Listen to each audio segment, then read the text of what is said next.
Okay, so we're under the house here on Sandyland Cove with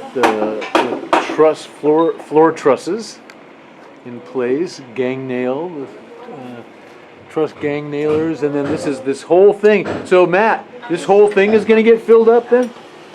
This whole bay, yes. This whole bay. These whole bays, so it looks like about a 2-foot deep bay. That's all going to get filled up with closed cell foam or open cell foam Icynene foam insulation, which is pretty darn efficient. Oh my gosh, this is unreal. 64 columns. The rebar is all coated. It has to be coated because of the proximity to the ocean, right? And the water table. So, and when they tie it, it's tied with plastic tie wire, and also if they carefully inspect it before they pour, and if there's any nicks, they paint the nicks out. 64 columns. And how many caissons? 75, I believe. And 75 caissons? 45 feet deep? 45 feet deep. What's the diameter of the caisson? 24 inch. 24 inch caissons, Yeah. 45 foot deep. Yes.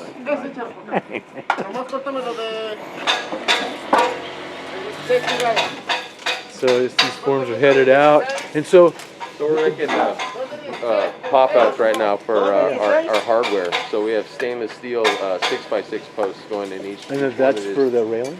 And then they'll set wood joist on top of that, and then they'll set their Ipe deck on top of that. Oh, so this is all decking. Yeah. So this is just the underneath foundation for the decking. Yeah, foundation for the decking. Wow, this is all foundation for so that whole walkway will be an Ipe. Yes. Be an Ipe walkway. Ipe walkway, and it'll lead all the way out. So Ipe walkway goes all the way around the house. I want to take a shot of a plan too before I leave, so we can talk about. Is this a mechanical room? Yeah, this is a mechanical room. So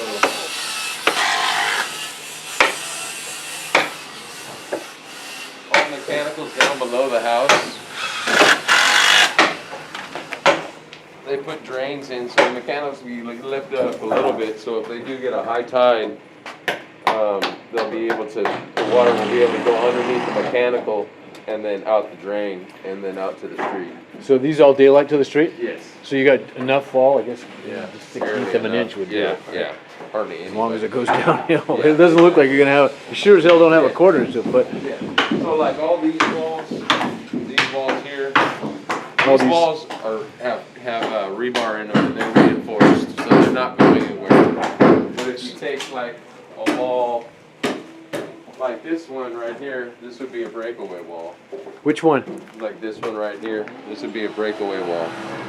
So that wall, if they got a high enough tide, instead of interrupting the house, that concrete would just fall away, and the columns would stay. They're not attached to the columns in any So they're shape or just form. okay. So no rebar ties them to the columns. Yes. And are they not? No, they not. Are they? They have CMU? rebar. They have they're poured in place concrete. Okay. Yeah, and they do have rebar dowels, probably every 32 inches. Yes. So not a lot of tensile strength. Yes. Put with them because Exactly. concrete's high in compressive strength but low in tensile strength. Yes. That's what rebar's about. Is this? This is going to be their septic. So everybody's on septic here at Sandyland? believe No so. city sewer. I guess that believe makes so. some sense too. My gosh.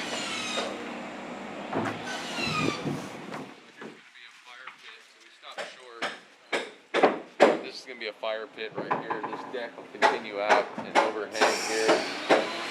Ryman Netley. These are all exposed support form walls. So basically we just leave the forms on, Yeah. 2x8, Yeah. and form it, and then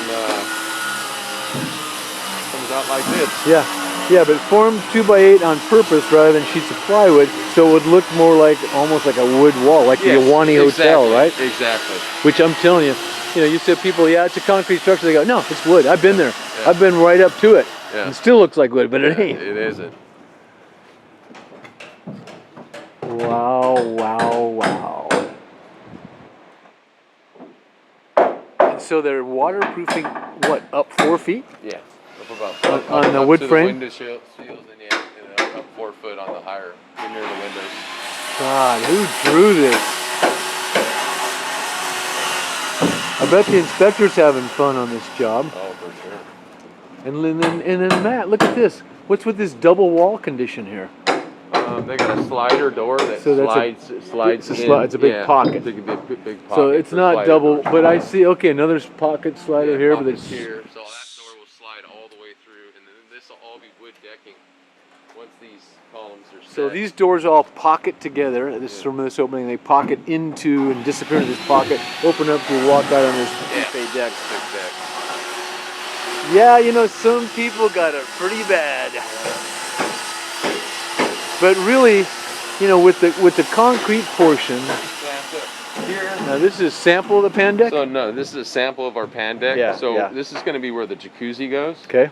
So we'll form this, and we'll put our rebar down, and then So we'll this- pour this up to a lower elevation. It'll sit, so the hot tub will sit down inside the deck. Right, so you'll be able to sit on the deck, put your feet in, it'll be just jump flush right to the into deck. flush So to the deck. it's really a sample, but it's also going to get used for the jacuzzi, right? Yes, exactly. Yes.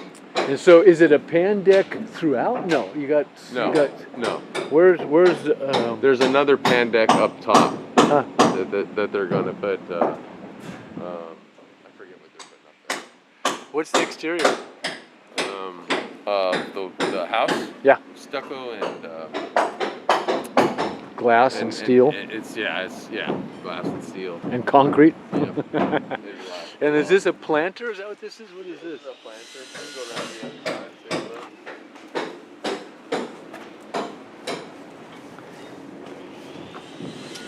see So here's some existing Ipe deck. Little different. Yeah. We'll rebuild. So that deck that we saw over there. Yeah, yeah. That It's going to come and connect to this. To here. Are they Put actually a new going to leave footing. this? They're going to redo all that. Yeah, I can't imagine putting Yeah. as They're jazzy as this stuff they're, is. They're just leaving the walkway. Let's just walk out here and see where we're at.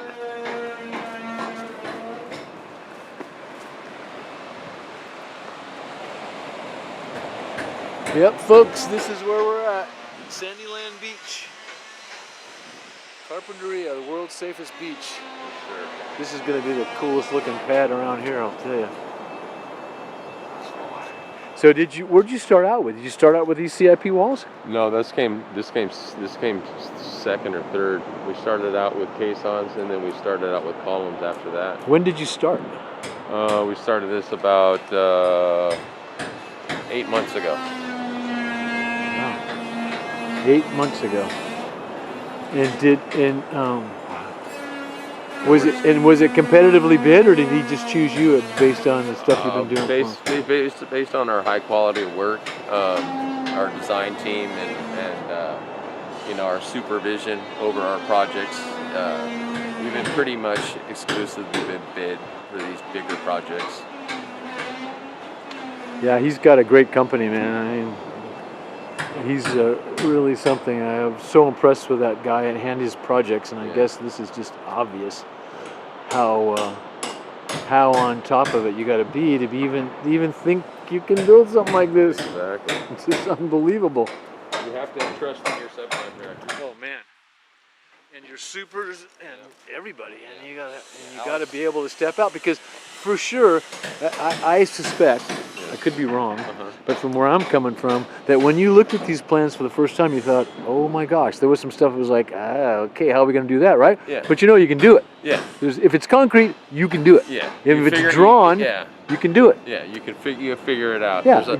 There's a lot of coordination between me, my general manager, and our foremans, to come up with ways to minimize, time and labor, and to be effective in what we do. Let's see your face for a second here so people can see who you are. Yeah, that's Matt Shaw. I knew it was him. It looked like the guy that held up my liquor store last week. Not wearing my glasses either. God, this is incredible, man. So this is all CIP class, CIP or PIP, which is cast in place concrete or poured in place concrete. And as I've been telling you, concrete is super high in compressive strength and super low in tensile strength. So that's what rebar is all about. And this is special rebar because of This the, is a 4,000 psi mix. and it's also so your standard concrete is 3,000 psi, right? Or 3,500? 2,500 typically. 2,500, which is a for 5-sack mix, yeah, right? 5-sack mix. And then this is a 4,000 like psi, 7 and sacks, 7 8 sacks. sacks, yeah. And then we can talk about that. But Matt, can you just address that for a second? The difference between, say, a 5-sack and a 7-sack mix? So a 5-sack mix is normally a 2,500 psi concrete. A lot of concretes have additives to it. So like when we poured our columns, we added a super plasticizer to the mix because there was so much rebar in the columns. And so what that super plasticizer does is it allows flowability. And so it was able to flow and flush out all the columns. And as you can see, there's no No voids, honeycomb. no voids, no combs, no nothing. Yeah. And so, But with the amount sure, of you had rebar, stingers for like multiple stingers, right? Multiple stingers to vibrate and everything else, you know. And then Matt, could you just briefly describe a stinger for us? So a stinger is a concrete vibrator. So it has a motor on the end of it with a plug, or there are gas-powered ones with backpacks. And they come with different size whips and different size heads, anywhere from a 1/2-inch head, which we would vibrate CMU or concrete masonry unit with, up to 1.5 or 2-inch, which you'd vibrate concrete footings with. Right. And Or your 3/4 or your 1-inch. retaining walls. Yeah, retaining walls. Big wide retaining walls. But retaining walls like this, we'd use a 3/4 or a 1-inch vibrator. And that goes down into the wet concrete, and it turns on, and it vibrates and vibrates and vibrates, and shakes and settles that concrete down into the forms, and gets it outside of the forms and all around the rebar. Yes, it condenses everything. Yeah. Basically. Because if you just poured that concrete in there and then Yeah, you would see a lot of. Yeah. There's Yeah, but by the wall. There's no honeycomb. yeah, so you have no it's honeycombs in this real wall. vibrated really, really well. Yeah, no and kidding, no cold man. joints. Nope. So. Yeah, but it takes a lot of coordination with to do a with continuous trucks. pour this size. I Yeah. mean, just this wall. How many yards on this wall? job. Well, this was with the footing and everything. This was around 70 yards on this one. And one of our major tricks was the bridge coming over here is only a 20-ton bridge. So we either had to bring 3-yard loads across, or what we did is we set up a pump on the other side of the bridge and an empty truck on this side. And we pumped full loads into an empty truck, and the empty truck could then go to the pump and do that. And so Dude, did you figure that out before you started? Yes. Did you figure, oh shit, we can't get, or I mean, oh heck, we can't get. Yeah. Well, we knew we needed to find a way to get more to be productive. So you had to solve this problem right away. Yes. Yeah. And so you talked to, who's your pumper? Albino Aguilera. Aguilera's concrete. Was it as a little big boom truck? No. Or just a regular? We used a boom one time, and we found out that it was almost more work because we couldn't get a big enough boom across the bridge. Yeah, yeah. So we just basically had 2 pumps. We had one pump on the other side of the bridge. We would pump a full truck into an empty truck. The empty truck would then come to the job site, And then, unload into the second pump, and then go back out and get reloaded, 13 or 14 times. yeah, so for 70 yards, I mean, you're bringing what, 7 yards at a time? We're bringing full loads, so we're bringing 10 yards. Okay, we're so pumping 10 yards yards across the bridge. So 7 trucks full. And, yeah, and then. And that's a continuous pour. That's 7 continuous trucks pours, not yeah. stopping. No Not cold stopping. joints, just keep going, right? Yeah, exactly. There's nothing like pouring concrete, and with some luck, I'll get you guys a film of Matt's guys pouring someday, because there's nothing like a goddamn concrete pour. Nothing like it, right? Yep. It's a fun one. It is. And then when you're done, man, and the finishes are done, it's like you got something concrete. It's basically there forever. And that's one of the reasons I chose the business that I'm in, is because I'll always live in Santa Barbara. Yeah. And I like to be proud. I'm proud of, I can drive around and go by the Natural History Museum and see the whale and the concrete we did for them, and see these houses that we built, and see the structures, the commercial buildings that are built. And you take pride in that, Yeah. And it's not just some work product that you made on a computer that maybe you want on paper or maybe it was just some idea. This is something that's real in the universe and that it'll be real in 10 years, in 20 years, in 200 years. Exactly. Although Physicality. We won't be this one around. might, well, yeah, I might be. Yeah. I'm opting for a new body the minute they come out. But, you know, the proximity to the ocean means that the ocean might eventually take this away. But those columns right there they go down. So the bases of those columns, are those the caissons underneath them? Yes, caissons are underneath So they're them. 45 foot deep? Yeah, the caissons are 45 feet deep. Those columns go 45 feet deep into the earth. That's insane. Yeah. Isn't it? Yeah. So and then they're 8 to 10 feet out of the ground. So I mean, a total that's of about 55 feet just supporting the house. Yeah. Of concrete. in concrete. And laid out to a gnat's behind, too. Yeah. You know what I mean? Because all these things have got to line up. If you look, if you were to take a string line and run a string line down that line of columns, they would all touch. You can see it from here. Same thing with these four. Yeah. There's just a jog on that one Yeah, right there, yeah. but you can see all the way down. Yeah, I know. And all this line.